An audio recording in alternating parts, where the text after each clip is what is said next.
वत्स प्रभु चिरंतन सत्य आमे केवल तुमरी आज्ञा भय उठू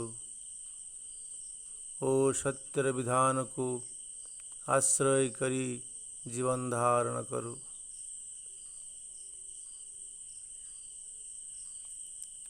आमे केतोटी क्लास रे गोटे प्रश्न को नहीं कबंधी कात्यायनकर प्रथम प्रश्न गुरु पिप्पलद प्रति प्रश्नटी थिला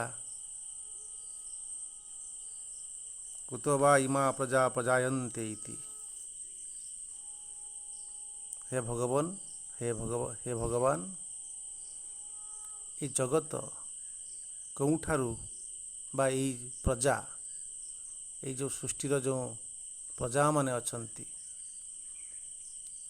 जड़ स्थावर जंगम ये सबु किछि मनुष्य कीट पतंग सबु किछि केउठारू उत्पन्न होइछंती मूलतः केउठारू उत्पन्न होइछंती।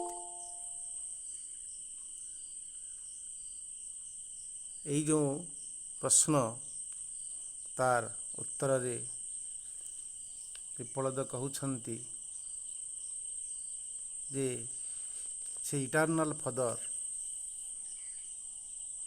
से प्रजापति एकदा बहु प्रजा सृष्टि करिवा पई कामना कले संकल्प कले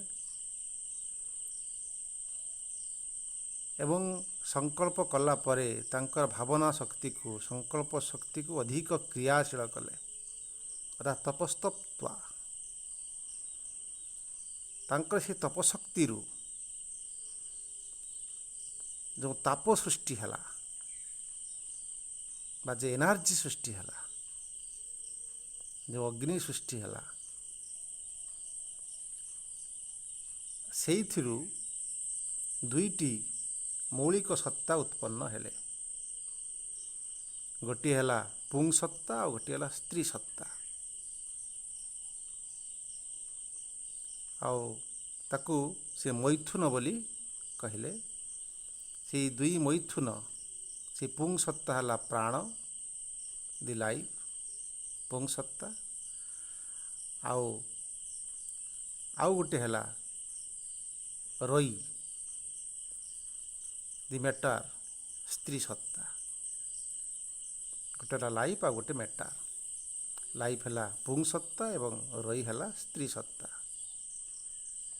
यही दुई सत्ता परम पिता प्रजापति को कहले से माने मो पाई बहु प्रजा अर्थात बहु संतान सृष्टि करदेवे एवं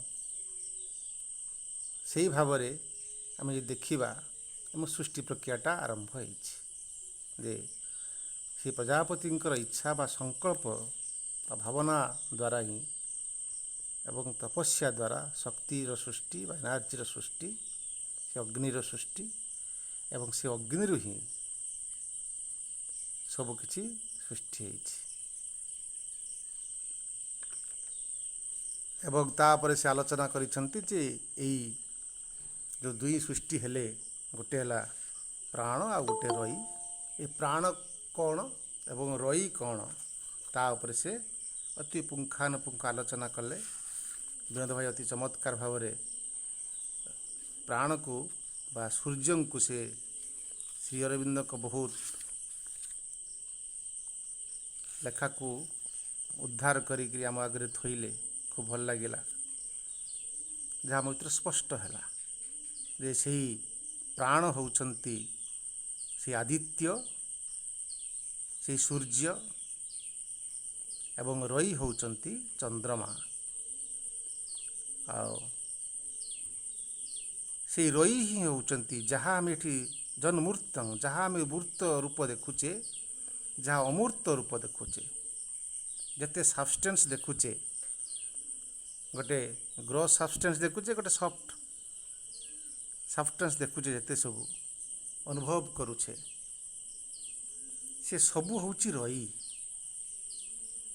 एवं सेई कि ता भितरे रईर एक मूल रूप ମୂର୍ତ୍ତ ରୂପ ସେ ଇଟର୍ନାଲ୍ ମ୍ୟାଟାର ତା ଭିତରେ ଅଛି ଏବଂ ତାର ଏକ ପ୍ରତିଭାସିକ ରୂପ ହେଉଛି ଏମାନେ ଆମେ ଯାହା ଦେଖୁଛେ ଏଇଟା ହେଉଛି ମୂଳ ମ୍ୟାଟାରର ଗୋଟେ ପ୍ରତିଭାସିକ ରୂପ ତସ୍ମାନ୍ ମୂର୍ତ୍ତିରେବ ରହି। ତେଣୁ ତାଙ୍କର ମୂର୍ତ୍ତ ଜଗତ ଏବଂ ତାଙ୍କର ଯେଉଁ ଅମୂର୍ତ୍ତ ଜଗତ ସବୁ ଏକ ସେଇ ଗୋଟିଏ ମୂର୍ତ୍ତରୁ ସୃଷ୍ଟି। ତାପରେ ସୁନ୍ଦର ଭାବରେ ପୁଣି ଆଲୋଚନା କରୁଛନ୍ତି ଯେ ଏଇ ରଇ ଏଇ ପ୍ରାଣ ଏଇ ଲାଇଫ୍ ଏଇ ସୂର୍ଯ୍ୟ ସେ ସବୁ ରଇ ଭିତରେ ରହିଛନ୍ତି। ଯେତେବେଳେ ସେ ଏଇ ଗୋଟେ ଫିଜିକାଲ ସବଷ୍ଟାନ୍ସକୁ ବୁଝାଉଛନ୍ତି ଗୋଟେ ଇଣ୍ଟରନାଲ ସବଷ୍ଟାନ୍ସକୁ ବି ବୁଝାଉଛନ୍ତି ଆଉ ଗୋଟିଏ ଇଣ୍ଟରନାଲ ସବଷ୍ଟାନ୍ସ ଭିତରେ ସେ ଇଟର୍ନାଲ ପ୍ରାଣ ରହିଛି ଅଗ୍ନି ରୂପରେ ସେ କଥା ବି ସେ ଆଲୋଚନା କରୁଛନ୍ତି। ଯେତେବେଳେ ସେଇ ଇଟର୍ନାଲ ସନ୍ ଯେତେବେଳେ ଉଦୟ ହୁଅନ୍ତି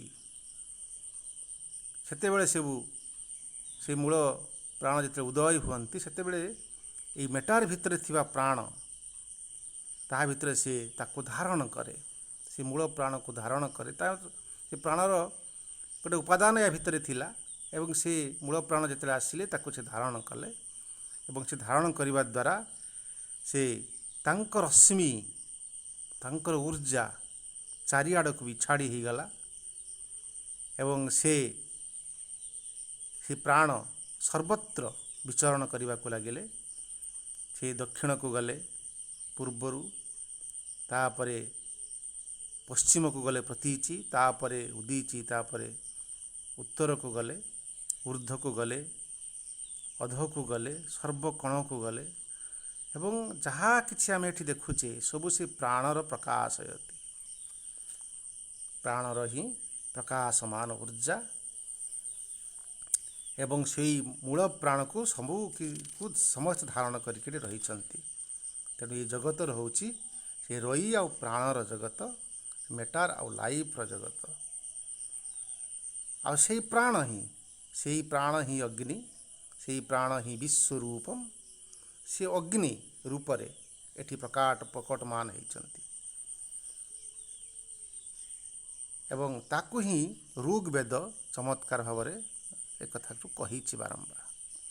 ତାକୁ ବିନୋଦ ଭାଇ ଅତି ସୁନ୍ଦର ଭାବରେ କାଲି ଗତ ଥର ଉପସ୍ଥାପନ କରିଥିଲେ। ସେହି ଅଗ୍ନି କେମିତି ଏଠି ତିନି ଭାଗରେ ବିଭକ୍ତ ହେଇଛି ଏବଂ ସିଏ କେମିତି ଗୋଟେ ସାଧାରଣ ଅଗ୍ନି ଯେ ବାହ୍ୟ ଅଗ୍ନି ତାକୁ ଗ୍ରାହ୍ୟପତ ଅଗ୍ନି ବୋଲି ଆମେ କହୁ ସେ ଅଗ୍ନି ମଧ୍ୟ ସେଇ ନିଜେ ଏବଂ ସେ ଯେତେବେଳେ ମ୍ୟାଟାର ଭିତରେ କେମିତି ଇଲେକ୍ଟ୍ରୋମ୍ୟାଗ୍ନେଟିକ୍ ଏନର୍ଜିରେ ପରିଣତ ହେଇଛନ୍ତି ଏବଂ ଇଲେକ୍ଟ୍ରୋମ୍ୟାଗ୍ନେଟିକ୍ ଏନର୍ଜି ଦ୍ୱାରା ଏ ଜଗତ ବା ଆମେ ସମସ୍ତେ ଯେତେ ବସ୍ତୁ ଏମାନେ ସମସ୍ତେ ଗୋଟେ ଇଲେକ୍ଟ୍ରିକାଲ ମ୍ୟାଗ୍ନେଟିକ୍ ଏନର୍ଜି ଦ୍ୱାରା ଗୋଟେ ଇଣ୍ଟରନାଲ ଫୋର୍ସ ଦ୍ୱାରା ପରସ୍ପର ସହିତ ସଂଯୋଜିତ ଏବଂ ଗଠିତ ମଧ୍ୟ ହେଉଛନ୍ତି ଏବଂ ଆଦାନ ପ୍ରଦାନ ଯାହା ବି ହେଉଛି ଗୋଟେ ଇଲେକ୍ଟ୍ରନ୍ ଫ୍ଲୋ ହେଉଛି ପ୍ରତ୍ୟେକଙ୍କ ଭିତରେ ସେଇଟା ଗୋଟେ ଅଗ୍ନି। ତାପରେ ସୁନ୍ଦର ଭାବରେ ବିନୋଦ ଭାଇ ଉଦାହରଣ କରିଥିଲେ ଶ୍ରୀ ଅରବିନ୍ଦଙ୍କ କୋଟକୁ ଆଉ ଗୋଟେ ଅଗ୍ନି ଯେ ଅଗ୍ନିର ସନ୍ଧାନ କରି ବିଜ୍ଞାନ ଚାଲିଛି ଯେ ଗୋଟେ ଇଲେକ୍ଟ୍ରିକାଲ ଏନର୍ଜିକୁ ବି ସେ ଅଗ୍ନିକୁ ସେ ଆବିଷ୍କାର କଲା ତା ଉର୍ଦ୍ଧ୍ୱରେ ଆଉ ଗୋଟେ ସୋଲାର ଏନର୍ଜିକୁ ବି ସେ ମଧ୍ୟ ଆବିଷ୍କାର କରି ଚାଲିଛି ଏବଂ ସେଇ ସୌର ବର୍ତ୍ତମାନର ଆମେ ଯଦି ଦେଖିବା ଯେ ଆମ ପାଖରେ ଗୋଟେ ଏନର୍ଜିର ଗୋଟେ ବୃହତ୍ ଭଣ୍ଡାର ଖୋଲିଗଲା। ଯେହେତୁ ଏନର୍ଜି କ୍ରାଇସିସ୍ କଥାଟା ଆମେ ଯେତେ କହୁଥିଲୁ ଏବେ ଏନର୍ଜି ଯେତେ କ୍ରାଇସିସ୍ ହେଇକି ଅଛି ସେ କଥା ନୁହଁ।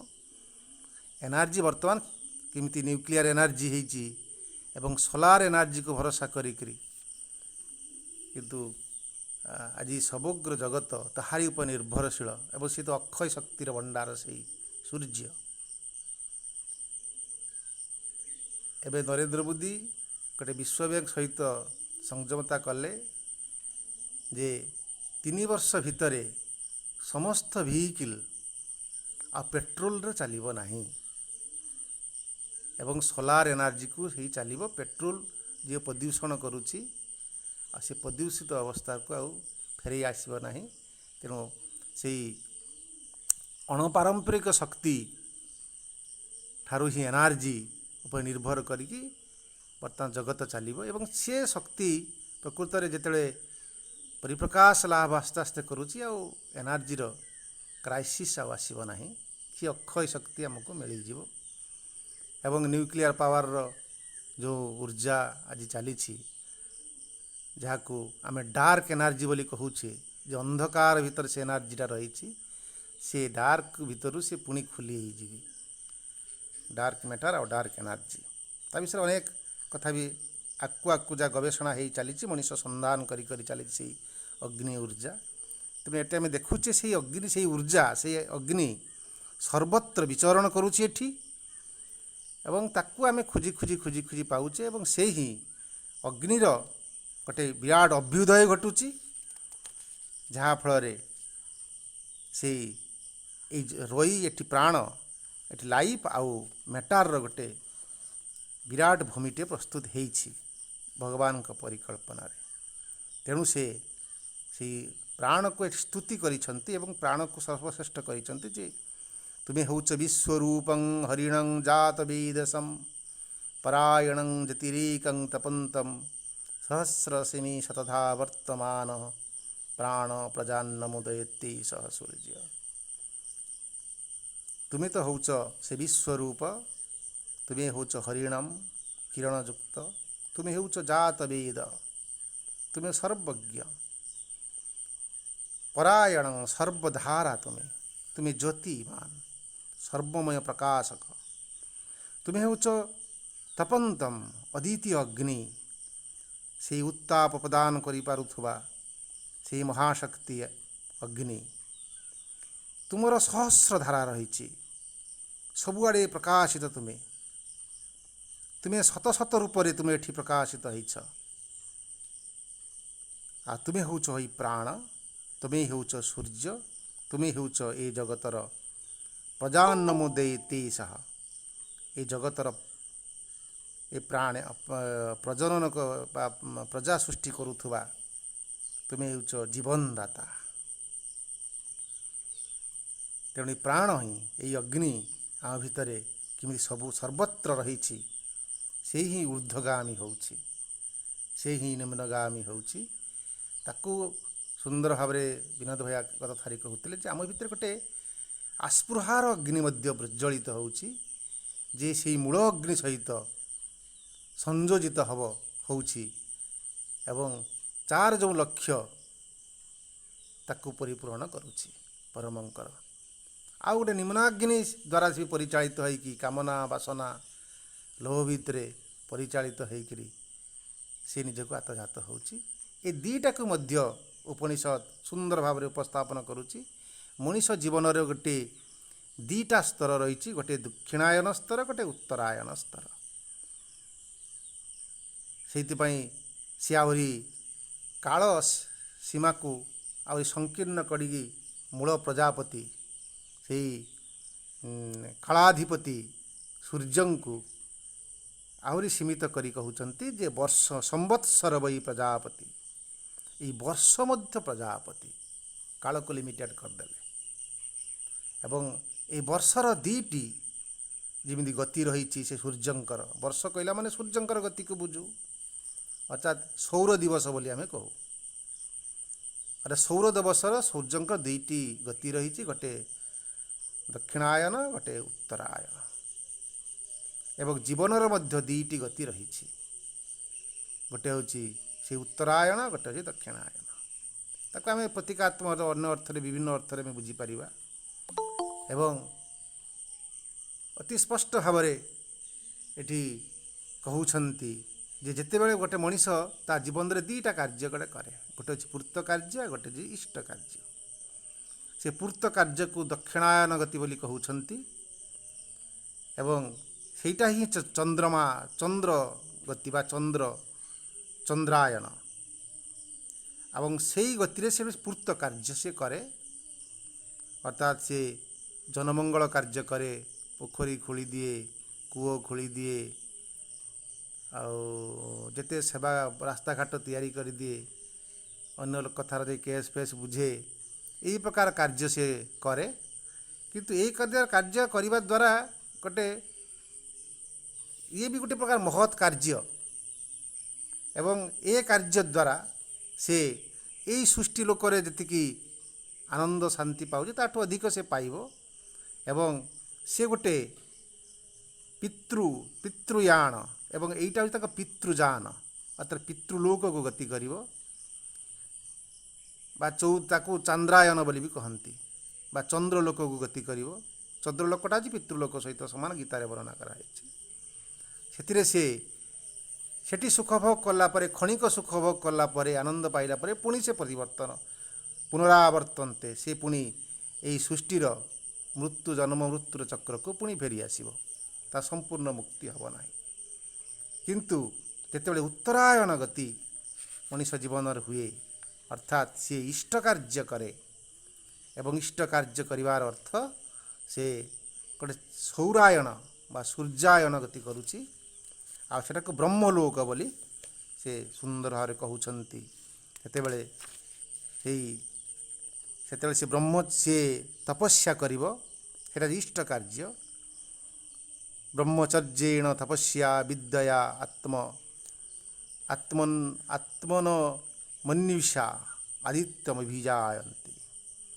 ସେ ବ୍ରହ୍ମଚର୍ଯ୍ୟ ବ୍ରତ ପାଳନ କରିବ, ତପସ୍ୟା କରିବ, ଅତି ଶ୍ରଦ୍ଧାର ସହିତ ବିଦ୍ୟାଧ୍ୟୟନ କରିବ, ଆତ୍ମଅଭିବ୍ୟକ୍ତି କରିବ, ଯାହାଫଳରେ ସେଇ ଆଦିତ୍ୟ ଲୋକକୁ ଯାତ୍ରା କରିବ, ସେହି ପରମ ଲୋକକୁ ଯାତ୍ରା କରିବ, ଏବଂ ତାକୁ ପ୍ରାପ୍ତ କରିବ ସେ ପରମ ମୁକ୍ତି।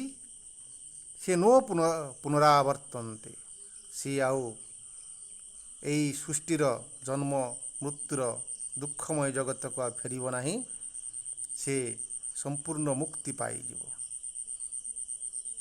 ତାର ଆଉ ଯାହା ଜୀବନର ମୁକ୍ତି ସେଇ ସତ୍ୟ ସହିତ, ପରମଙ୍କ ସହିତ, ତାକୁ ସତ୍ୟମୟ ଜଗତ ସହିତ, ସେ ତା ମୂଳ ଜଗତ ସହିତ, ଯାହାକୁ ବିନୋଦ ଭାଇ ସୁନ୍ଦର ଭାବରେ କହୁଥିଲେ, ଯାହା ହେଉଛି ନିଜସ୍ୱ ଜାଗା, ନିଜସ୍ୱର ଜନ୍ମର ସ୍ଥାନ, ସେଇ ନିଜ ଘରକୁ ସେ ଫେରି ଯାଇପାରିବ। ଏବଂ ତାପରେ ସେଇଟାକୁ ସେ ସୁନ୍ଦର ଭାବରେ ବ୍ୟାଖ୍ୟା କରୁଛନ୍ତି ଯେ ସୂର୍ଯ୍ୟଙ୍କର ଯେଉଁ ସମ୍ବତ୍ସରଂ ବୈ ପ୍ରଜାପତି, ଏଇ ବର୍ଷକୁ ଯେଉଁ ପ୍ରଜାପତି ବୋଲି ସେ କହୁଛନ୍ତି, ଏଇ ପ୍ରଜାପତି ଗୋଟିଏ ବର୍ଷରେ କେମିତି ପଞ୍ଚପାଦଂ ପିତରଂ ଦ୍ୱାଦଶାକୃତି, ସେ ତାଙ୍କର 5ଟି ଋତୁ, ଆଉ ଦ୍ୱାଦଶକୃତି 12ଟି ମାସ, ଏବଂ ସେଇ ମାସ ଦ୍ୱାରା ସେ କ'ଣ କରନ୍ତି ନା ଅର୍ଦ୍ଧଗତି ବାତାୟନ ସୃଷ୍ଟି କରନ୍ତି, ଯେଥିରେ କି ବର୍ଷାର ସ୍ୱାମୀ ରୂପରେ ସେ ବର୍ଷାକୁ ଅବତରଣ କରାନ୍ତି, ବର୍ଷାର ସ୍ୱାମୀ ହୁଅନ୍ତି। ଏବଂ ଏ ବର୍ଷା ଦ୍ୱାରା ଏଠି ଅନ୍ନ ସୃଷ୍ଟି ହେବ, ଏଠି ଜୀବନ ସୃଷ୍ଟି ହେବ, ଏବଂ ସେ ଯାତ୍ରା କରନ୍ତି। ଏହି ଯାତ୍ରାରେ ତାଙ୍କର ଯେମିତି ଗୋଟେ ସପ୍ତଚକ୍ରେ ସେ 7ଟି ଅଶ୍ଵ ଦ୍ୱାରା ଯାତ୍ରା କରନ୍ତି, ଏବଂ ତାଙ୍କର ଗୋଟିଏ ଚକ୍ର ରହିଛି ଷଡ଼ର ଆହୁ, ଏ ଚକ୍ର 6ଟି ଓର ରହିଛି, ଏବଂ ସେ ନିଜେ ଅତି ସୁନ୍ଦର ଭାବରେ ଶ୍ଵେତାଶ୍ୱତ୍ର ଉପନିଷଦରେ କହିଛନ୍ତି ତାଙ୍କର ଚକ୍ର ରହିଛି। ଏଇ ଚକ୍ର ବାହାର ପଟଟା ହେଉଛି ଏଇ ସଂସାର, ଆଉ ସଂସାରକୁ ଧାରଣ କରିଛି ଯେ ସଂସାରର ସ୍ୱାମୀ ସିଏ ଅକ୍ଷ ପାଖରେ ରହିଛନ୍ତି, ସେ କେନ୍ଦ୍ରରେ ରହିଛନ୍ତି, ଏବଂ ସେ ତାଙ୍କର ଓର ଦ୍ୱାରା ଏ ସଂସାରକୁ ଧାରଣ କରିଛନ୍ତି। ତାଙ୍କର ଷଡ଼ର ଓର ବା ଷଡ଼ ଯୁକ୍ତ ସବଷ୍ଟେନ୍ସ ଦ୍ୱାରା, 6ଟା ସବଷ୍ଟେନ୍ସ ଦ୍ୱାରା ସେ ଏ ଜଗତକୁ ଧାରଣ କରିଛନ୍ତି। ଆଉ ଏକଥା ଶ୍ଵେତାଶ୍ୱତ୍ର ଉପନିଷଦରେ ବି ବର୍ଣ୍ଣନା ରହିଛି। ତେଣୁ ତାଙ୍କର ଯେଉଁ ଯାତ୍ରା ଏଠି, ଏଇ ଯାତ୍ରାରେ ଯେଉଁ ବର୍ଷ ମାସ ଆଉ ଋତୁ ଏହାରି ମାଧ୍ୟମରେ ସେ ତାଙ୍କର ଯାତ୍ରା କରୁଛନ୍ତି। ଇଏ ଟାଇମ୍ ଆଣ୍ଡ ସ୍ପେସ୍କୁ ସଂକୀର୍ଣ୍ଣ କରି ଗୋଟେ ସମ୍ବତ୍ସର ବର୍ଷକୁ କଲେ ଏବଂ ଏ ବର୍ଷ ଏ ଜଗତର ପେରିଫେରି ଜଗତଟା ମଧ୍ୟ ସେ ନିଜେ ପ୍ରଜାପତି ଏବଂ ସେ ନିଜେ ଏଠି କ୍ରିୟାଶୀଳ ହୋଇଛନ୍ତି। ଏଠି ମାସ ରୂପରେ କ୍ରିୟାଶୀଳ ହେଉଛନ୍ତି, ଋତୁ ରୂପରେ କ୍ରିୟାଶୀଳ ହେଉଛନ୍ତି ଏବଂ ସେ ବର୍ଷା ହେଇକରି ସେ ପୃଥିବୀ ପୃଷ୍ଠକୁ ଅବତରଣ କରୁଛନ୍ତି, ଏଠି ଲାଳନ ପାଳନ କରୁଛନ୍ତି ଏବଂ ଏ ଜଗତକୁ ସେ ଏ ସପ୍ତଚକ୍ର ସପ୍ତ ଅର୍ଥ ଅନେକ ଅର୍ଥରେ ଆମେ ସପ୍ତ ଶବ୍ଦରେ ବ୍ୟବହାର କରୁ। ଗୋଟେ ମଣିଷ 7ଟି ଚାଖଣ୍ଡର ଗୋଟେ ଜୀବ, ବାକି ଆମେ 3.5 ହାତ ବୋଲି କହୁଛେ ହେଲା। ତେଣୁ ତାକୁ 7ଟି ଚାଖଣ୍ଡର ଗୋଟେ ମଣିଷ, ତେଣୁ ସିଏ ଏ ଶରୀରକୁ ନେଇକରି ଯାତ୍ରା କରି ଚାଲିଛି ଏବଂ ମଣିଷର ଗୋଟେ ସପ୍ତ ଅବସ୍ଥା କଥା ବି ବର୍ଣ୍ଣନା ଅଛି। 7ଟି ଅବସ୍ଥା ଦେଇକି ସେ ଯାତ୍ରା କରେ, ଶେଷ ଯାତ୍ରା କରେ। ତାପରେ ସେ ତାଙ୍କର କଳାକୁ କାଳକୁ ସେ କଳାର ମାନେ କାଳର କଳାକୁ ସିଏ ଆହୁରି ସଂକୀର୍ଣ୍ଣ କରୁଛନ୍ତି। ସେଇଠୁ ଆଜି ଆମେ ପଢ଼ିବା। ସେ ବର୍ଷ ବৈ ପ୍ରଜାପତି କହିସାରିଲା ପରେ 12 ନମ୍ବର ଶ୍ଲୋକରେ କହୁଛନ୍ତି ମାସୋ ବୈ ପ୍ରଜାପତିସ୍ତସ୍ୟ କୃଷ୍ଣପକ୍ଷ ଏବ ରଇ ଶୁକ୍ଳ ପ୍ରାଣସ୍ତସ୍ମାଦ୍ଦେତେ ଋଷୟଃ ଶୁକ୍ଳ ଇଷ୍ଟଂ କୁର୍ବନ୍ତିତରଃ ଇତରସ୍ମସ୍ମିନ୍। ସେ କହୁଛନ୍ତି ମାସ ବୈ ପ୍ରଜାପତି, ସେଥିରେ ବର୍ଷ ବୈ ପ୍ରଜାପତି କହିଲେ 12 ମାସରେ ଗୋଟିଏ ବର୍ଷ। ତାପରେ ସେ କହିଲେ, ସେ ପୁଣି ଆହୁରି ଲିମିଟେଡ଼ କରିଦେଉଛନ୍ତି ମାସ ବୈ ପ୍ରଜାପତି। ସେ ପ୍ରଜାପତି ହେଉଛନ୍ତି ମାସ ଏବଂ ତାଙ୍କର 2ଟି ପକ୍ଷ ରହିଛି। ସେ ମାସ ନାମକ ପ୍ରଜାପତିଙ୍କର 2ଟି ଡାଣା ରହିଛି। ଗୋଟିଏ ହେଉଛି କୃଷ୍ଣ ପକ୍ଷ, ଗୋଟେ ସିଏ ହେଉଛନ୍ତି ରଇ, ଅନ୍ୟଟା ହେଉଛି ଶୁକ୍ଳ ପକ୍ଷ, ସେ ହେଉଛନ୍ତି ପ୍ରାଣ। ତସ୍ମାଦ୍ଦେତେ ଋଷୟ, ଋଷିମାନେ ଋଷିଗଣ ଏଇ ପ୍ରାଣକୁ ବା ଶୁକ୍ଳ ପକ୍ଷକୁ ସେମାନେ ତାକୁ ବ୍ୟବହାର କରନ୍ତି। ଆଉ ଶୁକ୍ଳଂ ଇଷ୍ଟଂ କୁର୍ବନ୍ତି ତାହା, ସେଇ ଶୁକ୍ଳ ପକ୍ଷ ହେଉଛି ଇଷ୍ଟ ବା ଯେତେ ଇଷ୍ଟ କାର୍ଯ୍ୟ, ଆମେ ଇଷ୍ଟ କାର୍ଯ୍ୟ କଥା ପୂର୍ବରୁ ପଢ଼ିଲେ ଯେ ଇଷ୍ଟ କାର୍ଯ୍ୟ ଅର୍ଥ ତପସା ବ୍ରହ୍ମଚର୍ଯ୍ୟେଣ ଶ୍ରଦ୍ଧୟା ବିଦ୍ୟୟା ଆତ୍ମନମନ୍ନିଷା। ସେ ତପସ୍ୟା କରିବ, ବ୍ରହ୍ମଚର୍ଯ୍ୟବ୍ରତ ପାଳନ କରିବ, ସେ ଅପ୍ରତିହତ ନିଷ୍ଠାଯୁକ୍ତ ଶ୍ରଦ୍ଧା ଦ୍ୱାରା ବିଦ୍ୟାଧ୍ୟୟନ କରିବ, ଆତ୍ମବିଭକ୍ତି କରିବ। ଏହାରି ମାଧ୍ୟମରେ ସେ ଆଦିତ୍ୟ ଲୋକକୁ ଯାତ୍ରା କରିବ। ତେଣୁ ସେ ଋଷିମାନେ ଏ 2ଟା ପକ୍ଷ ଭିତରେ ସେମାନେ ଶୁକ୍ଳ ପକ୍ଷକୁ ପ୍ରାଣ ବୋଲି କହୁଛନ୍ତି ଏବଂ ସେଇ ଦିନରେ ହିଁ ସେମାନେ ଯେତେ ପ୍ରକାର ଇଷ୍ଟ କାର୍ଯ୍ୟ ସେମାନେ କରନ୍ତି ଏବଂ ଦିନଟାକୁ ସେମାନେ ଖୁବ୍ ବ୍ୟବହାର କରନ୍ତି, ଜାଗ୍ରତଟାକୁ ଖୁବ୍ ବ୍ୟବହାର କରନ୍ତି ଏବଂ ଇତରମ୍ ଅସ୍ମିନ୍ କୁର୍ବନ୍ତି ତରଃ ଇତରମ୍ ଅସ୍ମି। କିନ୍ତୁ ଯେଉଁମାନେ ଇତର ଅନ୍ୟ ବ୍ୟକ୍ତିମାନେ ଯେଉଁ ଋଷି ନୁହନ୍ତି, ସେମାନେ କିନ୍ତୁ ଏଇଟାକୁ ରଇଟାକୁ ବ୍ୟବହାର କରନ୍ତି, କୃଷ୍ଣ ପକ୍ଷଟାକୁ ବ୍ୟବହାର କରନ୍ତି। ଅର୍ଥାତ୍ ସେମାନେ ସବୁ ରାତିରେ ଯେତେ ମନ୍ଦ କାର୍ଯ୍ୟ ସେମାନେ ସବୁ କରନ୍ତି, ତାଙ୍କର ସେଥିରେ ବି ସେମାନେ ଭଲ କାର୍ଯ୍ୟ କରନ୍ତି, କିନ୍ତୁ ସେମାନେ ରାତିରେ କରନ୍ତି। କିନ୍ତୁ ସେଇଟା ତାଙ୍କୁ ସେଇ ଊର୍ଦ୍ଧ୍ୱୟାନ ଗତିରେ ସାହାଯ୍ୟ କରେ ନାହିଁ। ଆମେ ଯେତେବେଳେ ଦେବପୂଜା ଯେତେ ସବୁ କରୁ ସବୁ, ଏବଂ ଦେବପୂଜାଟା ହେଉଛି ତ୍ୟାଗର ପୂଜା। ଆଉ ସେଇଟା ସେ ଶୁଭ୍ର ବସ୍ତ୍ର ଧାରଣ କରିକିରି ଦିନରେ ପୂଜା କରାଯାଏ। ଯେତେ ତାନ୍ତ୍ରିକ ପୂଜା ହୁଏ ସେଇଟା ଭୋଗର ପୂଜା, ସେଇଟା ହେଉଛି ରାତିରେ କରାଯାଏ ଦେବୀ ପୂଜା। ଏବଂ ଯେତେ ଭୋଗଯୁକ୍ତ କାର୍ଯ୍ୟ ବିବାହଘର ହେଉ ବା ସେ ମଉଜ ମଜଲିସ୍ ହେଉ, ଯେତେ ପ୍ରକାର କାର୍ଯ୍ୟ ସେମାନେ ରାତିରେ ହିଁ କରନ୍ତି। ତେଣୁ ସେମାନେ ଇତର ବୋଲି ଶବ୍ଦ ସେ ବ୍ୟବହାର କରୁଛନ୍ତି। ତେଣୁ କୃଷ୍ଣ ପକ୍ଷ ଅର୍ଥାତ୍ ସେ ଏଟା ଦିନ ରାତି ମୁଁ କହିଦେଲି, ସେଇଟା ପରେ ଆଲୋଚନା କରିବା। ଅର୍ଥାତ୍ କୃଷ୍ଣ ପକ୍ଷ ଗୋଟେ ମଣିଷ ଜୀବନରେ ମଧ୍ୟ ଆସୁଛି। ଆଉ ସେ କୃଷ୍ଣ ପକ୍ଷରେ ସେମାନେ ଯେତେ ଶ୍ରାଦ୍ଧ ଶାନ୍ତି ସବୁ ହୁଏ ଆମ ହିନ୍ଦୁ ଶାସ୍ତ୍ରରେ, କିନ୍ତୁ ଯେତେ ଯଜ୍ଞ ଆଉ ପୂଜା କାର୍ଯ୍ୟ ସବୁ ଶୁକ୍ଳ ପକ୍ଷରେ ହୁଏ।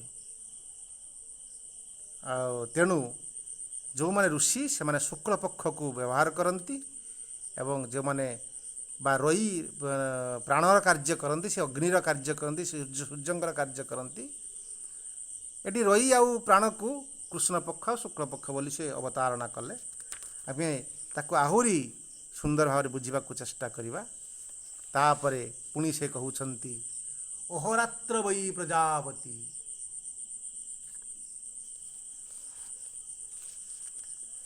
ପୁଣି ଆହୁରି ନିଜକୁ ଲିମିଟେଡ଼ କରି ଆଣୁଛନ୍ତି। ମାସ ପ୍ରଜାପତି କହିଲେ ଏବଂ ଅହୋରାତ୍ର ଗୋଟେ ଦିନ, ଅହ ହେଉଛି ଦିନ, ରାତି ହେଉଛି ରାତ୍ରି, ଆଉ ଦିନ ରାତି ମିଶି ଗୋଟେ ଦିବସ। ଏ ଦିବସକୁ ହେଉଛି ପ୍ରଜାପତି। ଅହୋରାତ୍ର ବୈ ପ୍ରଜାପତି ସ୍ତସ୍ୟ ତାର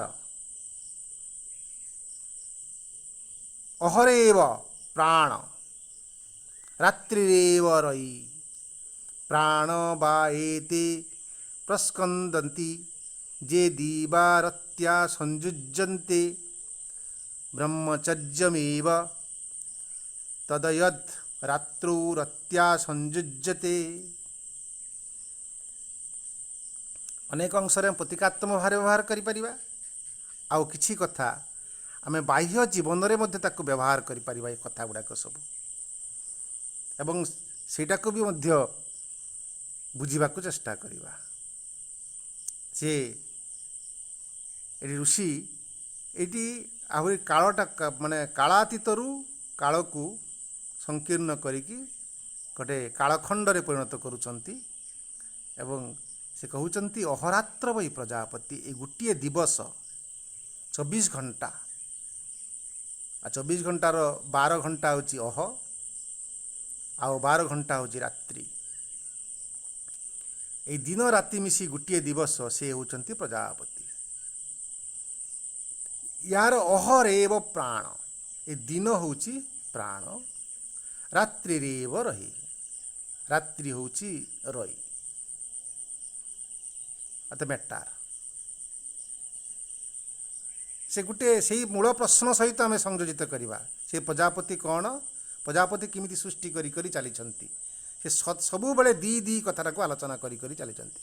ବର୍ଷର ଯେଉଁ ଚନ୍ଦ୍ରାୟଣ ଉତ୍ତରାୟଣ ଦକ୍ଷିଣାୟନ କହିଲେ, ମାସର ଯେମିତି ଶୁକ୍ଳପକ୍ଷ କୃଷ୍ଣପକ୍ଷ କହିଲେ, ଦିନରେ ଗୋଟେ ଦିବସରେ ଦିନ ଆଉ ରାତ୍ରି କଥା କହିଲେ, ଆଉ ପ୍ରାଣ ବା ଏତ ସ୍କନ୍ଧନ୍ତି ଯେ ଦିବାରତ୍ୟା ସଂଯୁଜ୍ୟତେ।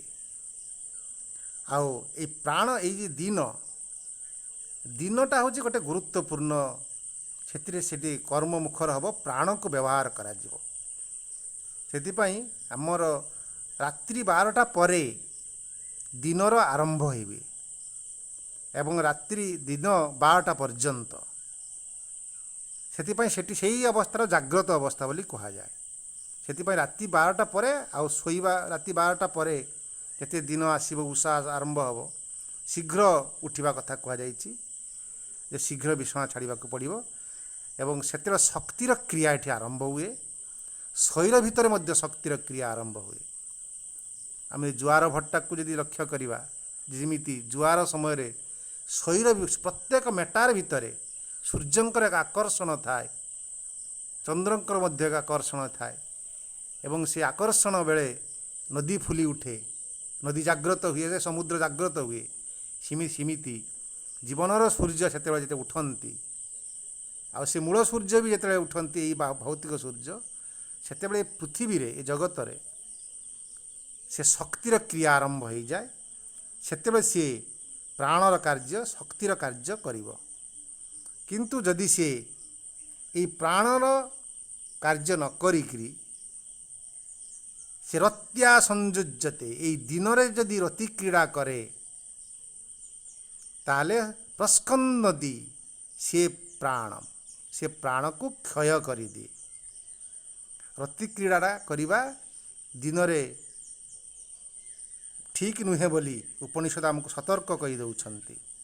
या द्वारा रति क्रीड़ा जदि बा सहवास जदि दिन में करा जाए एक शक्तिर ह्रास हुए, प्राण शक्तिर ह्रास हुए। से सतर्क कर दउछि गोटे अर्थरे। ताकू से कहउचंती ब्रह्मचर्यमेव एतद् तद् यद रात्रौ रत्या संयुज्यते। आ राति रे रति क्रीड़ा करिबा सेटा गोटे प्रकार ब्रह्मचर्य।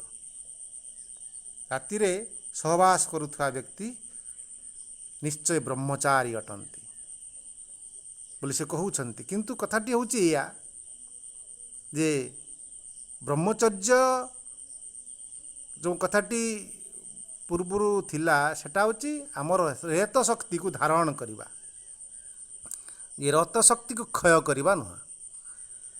तेणु एटा गोटे प्रकार गोटे मनुष्य को श्रृंखलित करिबा पई एवं ता सहित भी मध्य गोटे शक्तिर सहित जो संयोजित हवा पई दिनटा को किमिति व्यवहार करा जीवो गोटे कर्ममुखर धारा भितरे एवं सेठी इष्ट कार्य करा जीवो एवं रात्रि होछि भोगोर समय। तो सेठी जेते रति क्रीड़ा बा सहवासर क्रीड़ा आनंद मौजर क्रीड़ा केवल रातिर करा जीवो। एक कथार गोटे व्यवहार करुछंती ऋषि एवं ताको व्यवहार करुछंती जे किमिति भाबरे रात्रिटा को रई बोली कहउछंती एवं याको प्राण बोली कहउछंती। हमर दिनटा को प्राण बोली कहउछंती एवं सेतिपाई से अति सुंदर भाबरे यही अर्थ ताको व्यवहार करिछंती।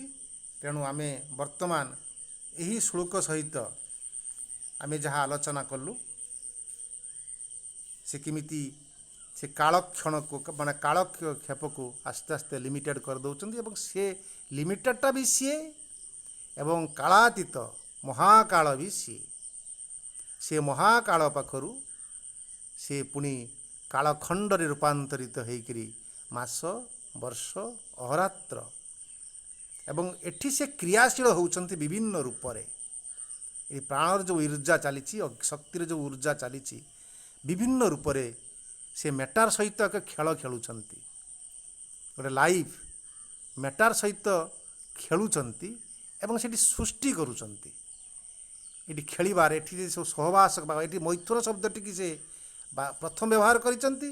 से मैथुन क्रियाटा को विभिन्न प्रकार से आलोचना करी करी करी करी करी करी चली छंती एवं तापर से आहुरी सुंदर भाव कहिबे जे जेतेले दिन बई प्रजापति कहिले सेतेले पुणी ए दिन रे जो सृष्टि होउछि अन्न से मध्य प्रजापति आ से अन्न सृष्टि हला बोली सुंदर भाव गीतारे कहैछि जे से अन्नाद भवति भूतानि पर्जन्नाद अन्न संभव।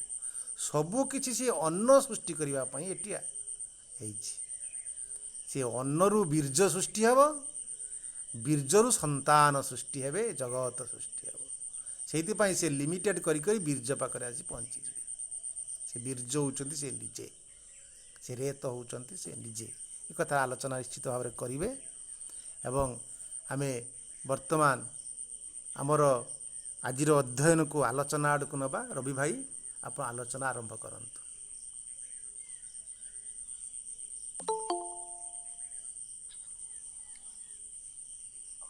नमस्कार, शुभ सकाळ। आज आम प्रश्न उपनिषदर प्रथम प्रश्न